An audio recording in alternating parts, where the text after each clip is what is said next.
What's up, basketball fans, and welcome to Raptors Endgame here on Raptors Republic, a podcast dedicated to talking basketball with those who cover the sport. My name is Lucas Weiss, host of Raptors Endgame, and I'm pleased to be joined by senior writer for Bleacher Report and the host of the Full 48 podcast, Howard Beck. Howard, welcome to the podcast. How are you, Lucas? Thanks for having me.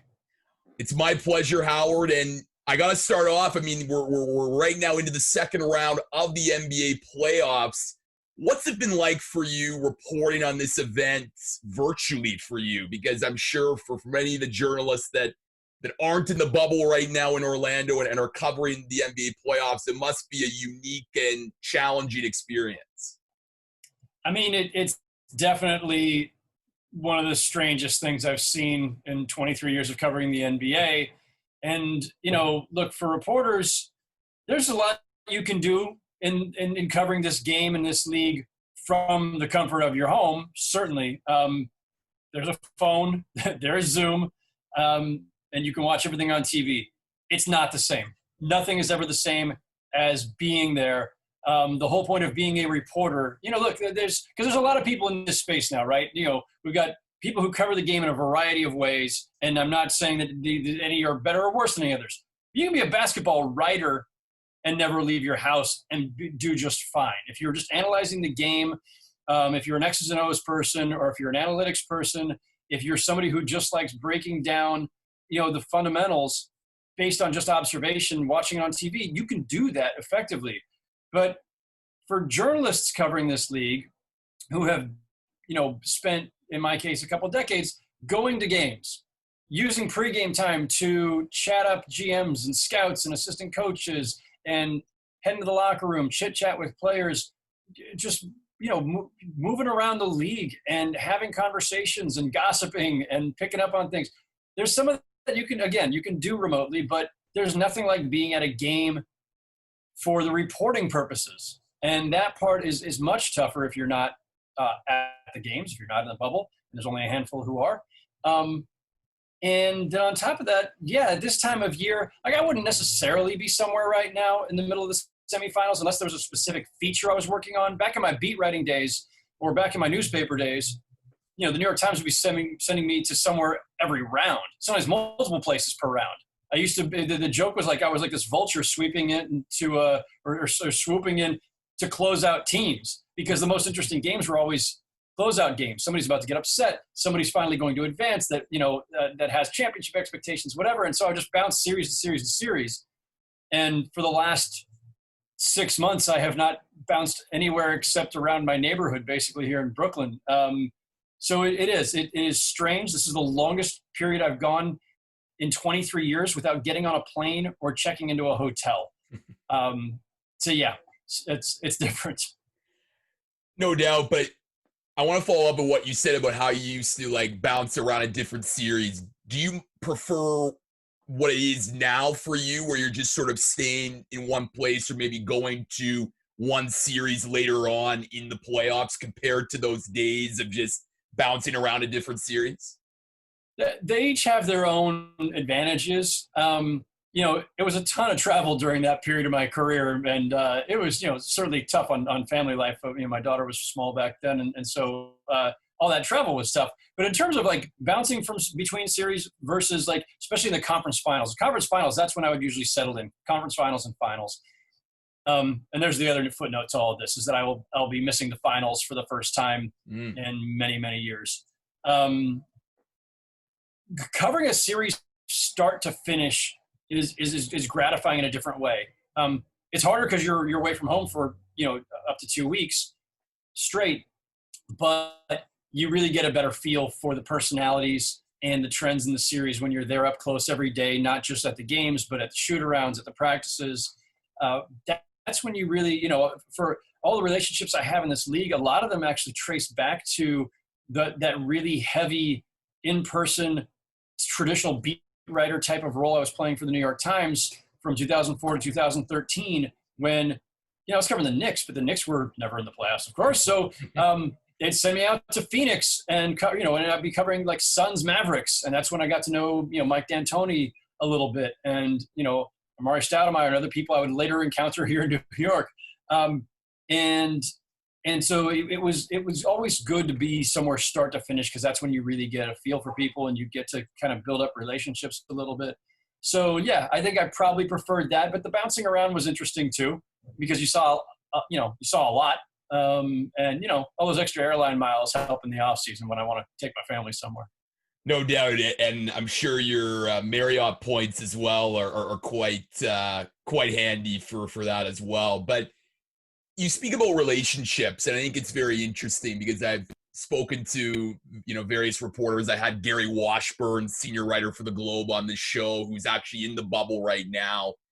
And I just think that for in these challenging, unique times, relying on relationships is so important for stories, because it is all about storytelling. It is who you know, and being able to rely on those relationships. Do you find that in reporting on the NBA remotely, it helps to have had those many years of building contacts and relationships throughout the league? Yeah, it's critical. Even just sustaining my podcast. I don't write nearly with the frequency that I once did in the role that I have now. More trend stories and feature stories and things that sometimes take weeks, even months at times. And one of the first stories I did during the shutdown was an oral history of Game 7 of the 2000 Conference Finals, Lakers Blazers. A game that I covered back in my Laker beat writing days. And, certainly for something like that, which is, look, almost everybody I talk to there is out of the league, although some are hovering around the league in broadcasting roles and other roles. But that was a clear case of, I know how to find Robert Horry, and I've got a relationship dating back 2 decades. And Derek Fisher and Rick Fox, Shaq, Brian Shaw. There were a lot of guys for that. And then other things I've done, just in terms of the podcast, Danny Green was one of my first guests once the shutdown happened. Mark Lasry, the owner of the Bucks. I mean, you're immediately, when you're isolated, you're immediately thinking, okay, I got to put together an agenda here of some sort, whether it's a story, whether it's a podcast. Who are the people I know that I have a pretty good rapport with, who I think will definitely hop on the phone or hop on Zoom or do whatever. And so, yeah, it is more important. If in any other situation, in a normal year, if I came up with some idea about, I don't know, let's could I compare the, Lowry to Anunoby pass or that play with 0.5 to something else, I would immediately think, oh, well, there's this one assistant coach who was part of this play. You would immediately start cycling through ideas in your head and who would fit that. And if you couldn't get them on the phone, you'd say, hey, boss, I need to take a quick flight down to, Washington, or jump the Acela down to Washington. Or I'm going to catch, this guy, at this one. Like, you would immediately start plotting out how you were going to get to people in person, because in-person discussions and interviews are always better. They're just conversations better. People are more forthcoming. It just feels, I would always prefer an in-person interview to anything else if I could get it. And then for people who I don't know, so let's say, again, playing off of that, maybe we want to reconstruct it or something.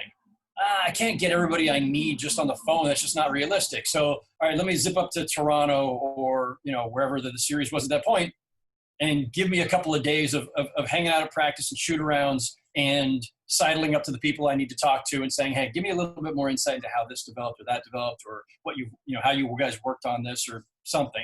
I'm just making this up as I go here. But there are always ways to explore a single play, a single interaction, a single game that, it's just not always available to you unless you're actually there to go talk to the people in person. Of course. I mean, you can't compare that human to human interaction, whether it's in press conferences where, you have those opportunities to maybe walk off the podium with a coach or a player, and you just can't have that anymore. Everyone's on the same Zoom call. So I think it must make reporting challenging. But like you said, I mean, the importance of relationships so critical in telling the really good stories. Howard, you mentioned that you had Danny Green on your podcast, and of course, Danny Green spent a year with the Toronto Raptors. And I know he only spent a year, but from my experience watching Danny Green, listening to him, he seemed to develop a real unique connection with Toronto, and the fans up here in Canada really appreciated it and embraced Danny Green for all he had to offer to the franchise. What was it like interviewing him? And did you sense that affinity towards Toronto as well? Oh, he definitely does. He definitely does. I think Dan. This is not to diminish his relationship with Toronto, but I think Danny's one of those guys. You know, certain people just know how to embrace their surroundings and have a real appreciation for good people and good environments. And so, look, he bounced around a little bit before he really settled in with San Antonio, and he had a nice long run with them and a very successful one and a fantastic organization, as the Raptors are too. So I think for Danny Green, that was this great opportunity to go from one of the best organizations in the NBA in San Antonio, where he got the experience of being a champion and good place to live, all that stuff. Goes to Toronto, very different, but again, great organization, smart organization, stable organization, do things the right way, great city. My own bias is seeping in because I just love Toronto, and but I'm also a big city guy, right? Like I chose to live in New York. I'm from California, and I've been in Brooklyn for 16 years. But I think Danny he's appreciative of environment, of again, whether it's the people, the city, all of it. I think that's there, and I do think that for as short a time as it was in Toronto, he definitely seemed to really embrace that in a way that I think he could have been there for the rest of his career. But this was another opportunity, obviously, to connect with one of the great stars of all time and pursue another championship. And he's definitely been, I think, he fit in quickly with that Laker team. For sure. And you also had the chance to interview another Toronto Raptor recently, Fred VanVleet, on the Full 48 podcast. And Fred's so interesting, Howard. This is someone who's undrafted, has this bet on yourself mantra, and even earned an NBA Finals MVP vote last year. But I think recently we're also seeing Fred VanVleet use his voice to really advance the conversation regarding anti-Black racism, police brutality, and he was one of those voices for the Toronto Raptors in leading to the NBA MBPA agreement to introduce social justice initiatives. When you spoke with Fred, was there something that surprised you that you didn't necessarily know about Fred in your conversation with him on the podcast? It was actually earlier in the season, so I'm having to rack my brain a little bit. And as you know, the last few months have felt like about 10 years. So yeah, I'm sure it was probably a different world. For sure it was a different world when you interviewed him. But yeah, no, I interviewed him at the team hotel. I remember just, we were having to manufacture kind of a little pod studio where I was trying to figure out a way to get the microphones set up, pulling the desk out from the wall and all this stuff. No, I mean, listen, he was great. As you know, an incredibly thoughtful young man who his path alone is fascinating, but I feel like, and he's always more than willing to discuss it, because I think it is certainly a very much a point of pride, the way he came up in this league and the way he's broken out. But any issue you put in front of him, and we've seen that now too, where he's really risen to the occasion, as you pointed out, with regard to the NBA's activism and engagement in this movement, that he has been a phenomenal spokesman for that. And I look forward, because he's still so young in his career, I look forward to seeing where he takes that. There's this generation of players now where this is the new normal. It wasn't normal. It wasn't commonplace, I should say, for NBA players or athletes, period, to be this engaged politically. And for the NBA, there's now this generation of players who are still early in their careers, who have embraced this, who have had the league embrace it, and everybody, and for the most part, had society embrace and fans embrace the fact that they're going to be in this role. And so once those doors are open, once this is no longer, oh, this guy is really risking something, his career, his reputation, backlash, whatever, once the risk starts to subside some, there's always some risk, I don't want to downplay that, but once it feels comfortable and you still have 10 years in front of you in your career. I'm fascinated, like whether it's Fred VanVleet, whether it's Jaylen Brown, any of these guys who have really found their voice, and some of them, Jaylen Brown's case, he was pretty outspoken even before this time. There's an opportunity really as they grow into their careers and continue to grow in stature in this league to take this any number of directions. And I'm really fascinated to see what those next chapters are for these guys, because suddenly nothing feels out of bounds. Of course. And I think you look at, of course, LeBron James, Chris Paul, and they obviously have the many years of experience in the league and the influence. And of course, they are very great spokespeople in regards to these issues. But you need, as you say, the younger players, the lesser known players like a Fred VanVleet, a Jaylen Brown, a Norman Powell to be accelerating this dialogue and getting the necessary action that needs to take place in order to combat these issues, because they also have lived experiences. They've gone through a lot of what many players in the NBA have gone through. So I think it's important that they also get the spotlight and use their platform to accelerate these initiatives as part of the movement, as you say. It was only 8 years ago, I think 8 years, that in the wake of Trayvon Martin's killing, that the Miami Heat posed for a photo all in hoodies in solidarity with Trayvon Martin, and that was considered a really provocative, polarizing gesture at the time. And LeBron James and Dwayne Wade had organized that photo for the Heat, and there was backlash, serious backlash, and people questioning whether this was a smart move at all. And a couple years later, LeBron, Carmelo, Dwayne Wade, Chris Paul give their speech at the ESPYs about police brutality. And that was a big moment. And now these things, those were not that long ago. So for younger fans may not remember them or may not have understood the significance of them at the time. But at the time, that was really bold. I wrote about this in July, about LeBron James having essentially paved the way for today's NBA to be this engaged, this much of an activist league. And that it traces back to that SB speech, and it traces back to Trayvon Martin, and it traces back to LeBron speaking on a number of other issues. Usually it was a lot of things, but most often, unarmed Black people being killed by authorities. And LeBron found his voice in this second half of his career.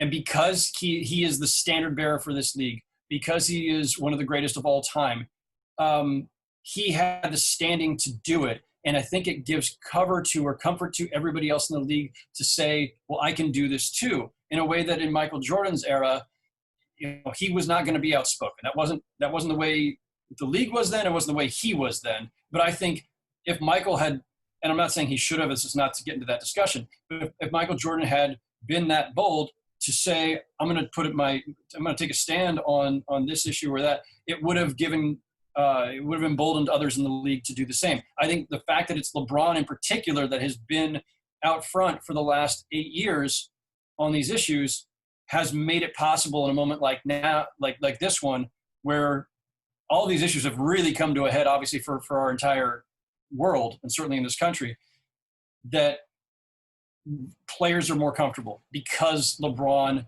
and some of his peers too carved the path here.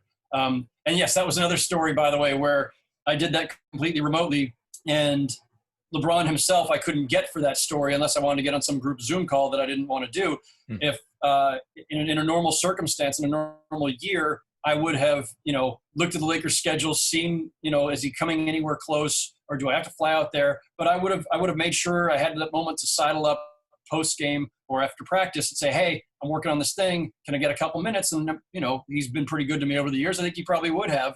But I think I wrote a pretty good story regardless. But there's a voice that's missing that could have been there if I had the access that we have in a normal time.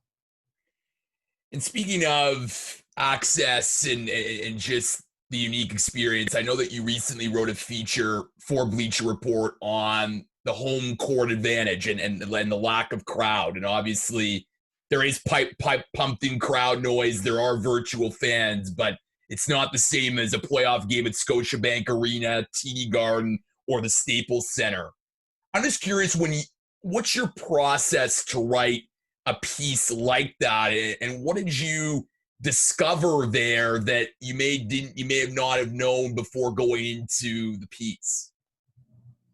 Yeah, the obvious part of that piece was simply that, and I started working on it, while they were playing the seeding games, right, where we're all just kind of acclimating as fans watching at home, and they're acclimating as players and coaches to this different environment, and the strangeness of the virtual fans and their various head sizes because of how close or how far they might be from their webcams, and the piped-in noise and the signage and all this, and you're just kind of processing. And all I kept thinking is, I've covered a bazillion playoff games, and there are all these cliches that go along with the postseason to do with things like, what's the percentage of a team winning when it's up 2-0? What does that mean?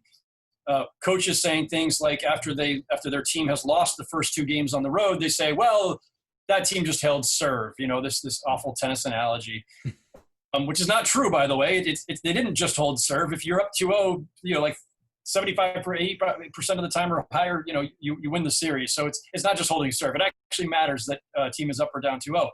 And then you start thinking about things like, again, cliches here, playoff intensity. The postseason is different. Young players struggle more in the postseason, especially if it's their first postseason. Role players tend to struggle more maybe in a playoff game, or especially on the road. And why is that? And the psychology of that.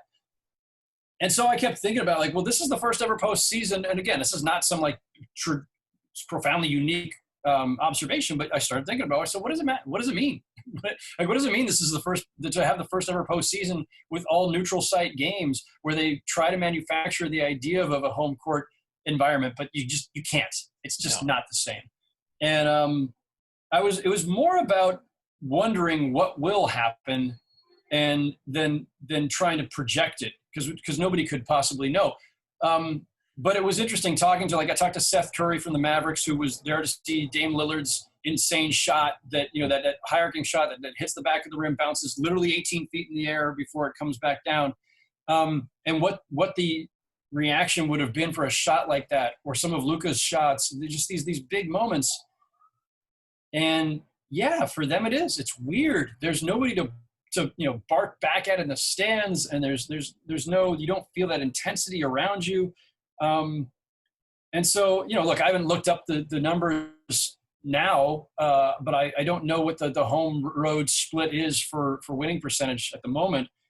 But, we just saw a couple of game sevens. I don't think it mattered where those games were. It didn't, Denver wins out, but it's not because they were the quote unquote home team.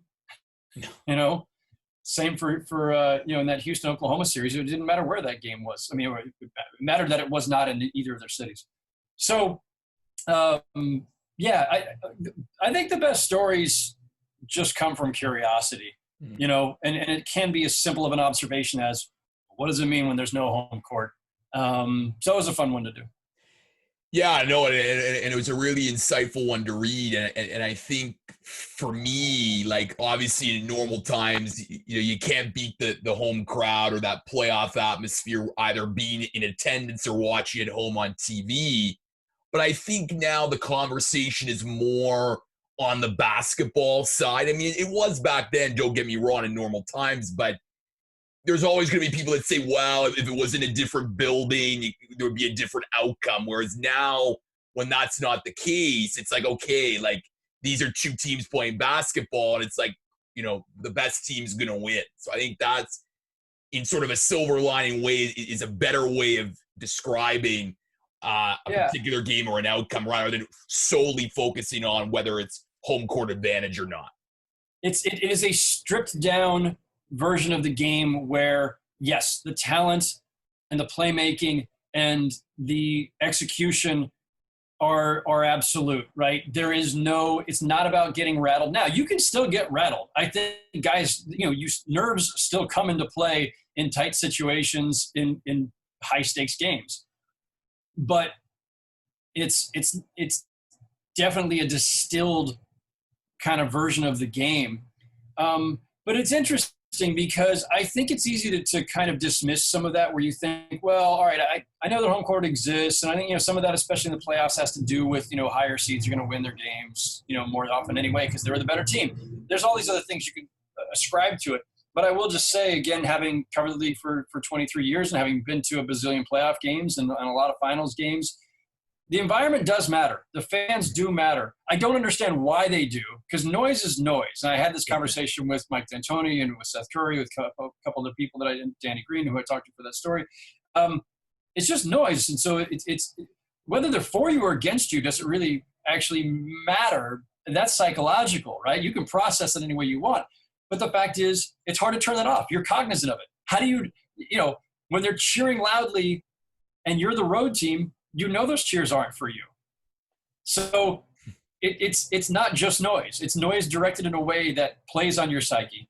And I'll also just say this, having, walked into a finals game, any number of cities, any number of years, it feels different when you walk in. There is an energy, an electricity in the arena, an often kind of almost nervous energy that you just feel. And I have no stake in these games. I don't care. I don't care who wins or who loses. It doesn't enter my mind at all, other than, is this the night I get to go home or tomorrow go home? Is the series over? Is the season over?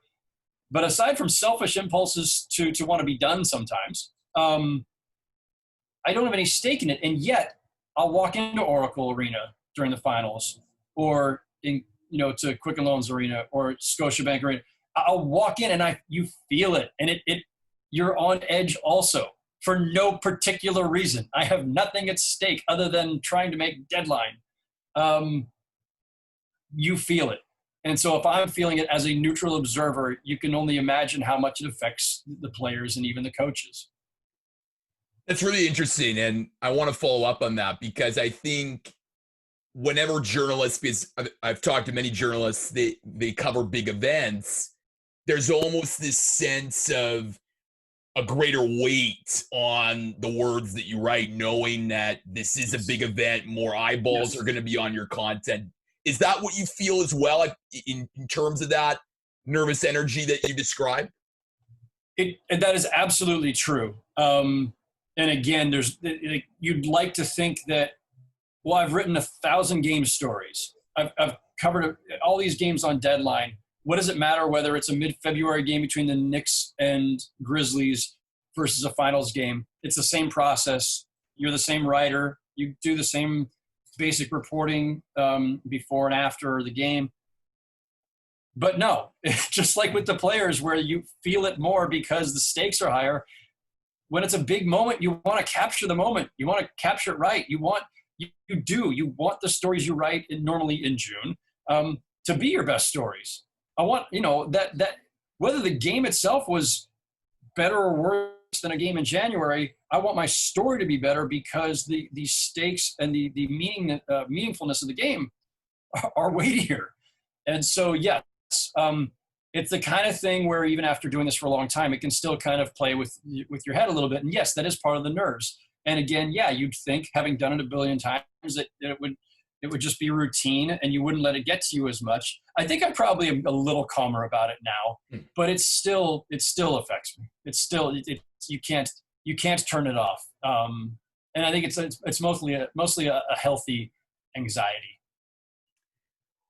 There are 4 playoff series remaining. We're in the second round of the NBA playoffs as we're recording this. What's the one storyline that you're really focusing on, Howard, as the playoffs continue? So at the moment we're recording, the Lakers are down 1-0. That's a little bit of a stunner, but whatever. It's, game one of a series with a very strange and unique opponent with the Rockets. We're one game in with, the other, with Clippers Nuggets. It's hard.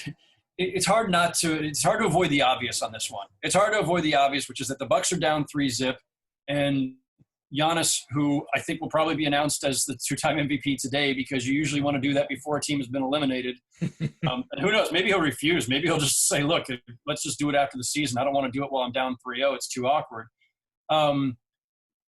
But yeah, I mean, listen, there is no other story today. I think we're still on track probably for an all LA conference finals, and we will all in the media be bummed that we didn't get to spend 2 solid weeks not even having to check in and out of hotels or get on planes and cover a full series in LA. Everybody was looking forward to that starting last summer, a year ago. And Toronto has saved their season, obviously, and so that's certainly going to be. I think that could be intriguing. I think that can go the distance. I think Toronto Boston could go to 7. But man, Giannis being down 3-0 and going into an offseason where he's heading into the last year of his deal, where he's eligible for Supermax, and where in today's NBA, in an era of player empowerment and player movement, we know what that means. You get offered a Supermax, and if you say no, I'm good, it usually signals that you probably want out, or at least you're not a safe bet to re-sign, and all of a sudden we start talking about potential trades. That those wheels are already turning, and this is going to be one of the longest off seasons. Well, I mean, potentially, we don't really know, right? Like, the season's probably not starting in December. Maybe it starts in January, February. Maybe it doesn't start till March. There's going to be a long stretch here for everybody to freak out and speculate on Giannis' future. And it's already begun. No team's ever come back from 3-0. We know that. As I kind of mused on Twitter last night, hey, look, if ever there was a time to come back from 3-0 and break that trend, it might be now, because there's no travel, there's no home court advantage. Winning 4 neutral site games, plausible. And the only reason, of course, it's not that plausible, as people have shouted back at me on Twitter, is, yeah, but they've looked terrible. They don't look capable of beating the Heat even once, much less 4 times in a row. Fair, but maybe. We'll see. Assuming the Bucks lose, the consequences for the entire league could be quite high, quite intense, because this is today's NBA. And no matter how many times Giannis and others have said, this is where I want to be, I'm going to be the guy to buck the trend, so to speak. We know what the modern trend is. When you hit a ceiling, especially if you're in a small market where they can't attract another high-level free agent, another high-level, another superstar to pair up with. And I know he has always said he doesn't want to do that either, but Toronto's going to come after him hard. Miami's going to come after him hard. The Warriors don't have cap room, but they've been creative before. They will try to make their pitch. The Lakers will try to make their pitch. The Clippers will try to make their pitch. Hell, probably throw the 2 New York teams in there too, even though the Knicks are so far away from contending. It seems far-fetched to say the least. But all the glamour teams are going to be circling like vultures, and probably already are. Well, it's 2020, Howard, so if there's ever a time for a team to come back from 3-0 down, it could be now, just because it's been a year full of weirdness. But I also think look, the Miami Heat have been incredible in this NBA playoffs, and what Eric Spoelstra has done. I know that people look at Eric Spoelstra and they remember the Heat of the early 2010s with LeBron, D-Wade, Chris Bosh winning a couple of championships, but I think what he's been able to do with this team, and what Jimmy Butler has done, him saying that this is, quote, a business trip for him, and the emergence of Bam Adebayo and Goran Dragic, the Heat are going to be a tough out. And with that defense, they're going to give teams all that they can handle. And they certainly did for the Toronto Raptors in the games where they faced them earlier this season with that zone defense. The Heat are... Let's talk about Spoelstra first of all. Eric Spoelstra had the unfortunate role of being coach to the modern day super team at a time when people were still trying to get their heads around it. His job's seemingly in jeopardy in his first month on the job, or first month of coaching that group, and then they win 2 championships and go to the finals 4 straight years, and he never gets the credit. He was second on my Coach of the Year ballot behind Nick Nurse. And I don't remember how much more support he got, but Spoelstra has quietly become one of the best coaches in the league. We've seen it in the years since LeBron left, what he's been able to do, what that staff has done, what that organization has done to develop young guys. And you look at this team right now, this Heat team doesn't have the traditional hallmarks of a title contender. Sure, Jimmy Butler, depending on how you view him, and I've never sold my Butler stock. I've always been high on him, just with all the movement and everything else. He's a top 10 player in this league, and he's adaptable. So he fits part of that profile. But you would have thought if Jimmy Butler were heading toward the conference finals and title contention in year one with the Heat, it would be because it was Jimmy and somebody. Well, the somebody is Bam Adebayo, a player who Eric Spoelstra and his group developed, who was a mid-first round pick, who did not have superstardom stamped on him. And they've had a phenomenal season with Goran Dragic, who I think made like one All-NBA third team 5 years ago. And he was, in the latter stage of his career, but it's just been incredibly solid for them. Two rookies, Kendrick Nunn and Tyler Hero, who started a ton of games and who were playing key roles in the playoffs. This is not a traditionally constructed contender by any stretch. They have just done a phenomenal job there. And I think people should not be so surprised that Miami is making this run. I'm not. I picked them to win this series. I always thought that, whether it was them, Boston, Toronto, I always thought other teams in that top tier would have a shot at Milwaukee because I thought the Bucks were a little more vulnerable than their record suggested, let's say. Last question for you, Howard, and I really appreciate you taking the time today. Obviously, 2020 has shown, changes in sports media, and the pandemic has definitely had its impact on sports media. And as someone like yourself with, who's proficient in long-form feature writing, do you still think there's still going to be an audience for that long-form, in-depth feature story in the current way and in the current way that it's being put out there to consumers? Absolutely, positively there is. No matter what may happen in our industry, and no matter what and I've seen various versions of this over the last say 20 years. Media companies expand, contract, other ones come along. The fans desire their passion for the game, their desire to know more about their sports heroes and how those guys became who they are, how those players became who they are, the coaches, even the GMs, whoever, wanting full explanations behind a moment that they saw in a game. Whatever the 3,500 words or whatever that I wrote about Game 7 of the 2000 Conference Finals and that lob from Kobe to Shaq, moments like that, these are meaningful to people. And people in my business, I think we all do a great job of getting those snapshots, of covering history as it unfolds, of being that first draft of history as journalists are in the moment, the quick turn game story, the quick follow-up the next day, and then you move on to the next game and the next game and the next game. And then, there's a draft comes and goes. The next draft comes and goes. And it's ever evolving, ever changing, and you're just catching up. But sometimes, whether it's as a reporter or fans watching the game, you want to sit back and say, well, you know what? I feel like I never really understood exactly why, say, Kevin Durant left the Thunder or left the Warriors.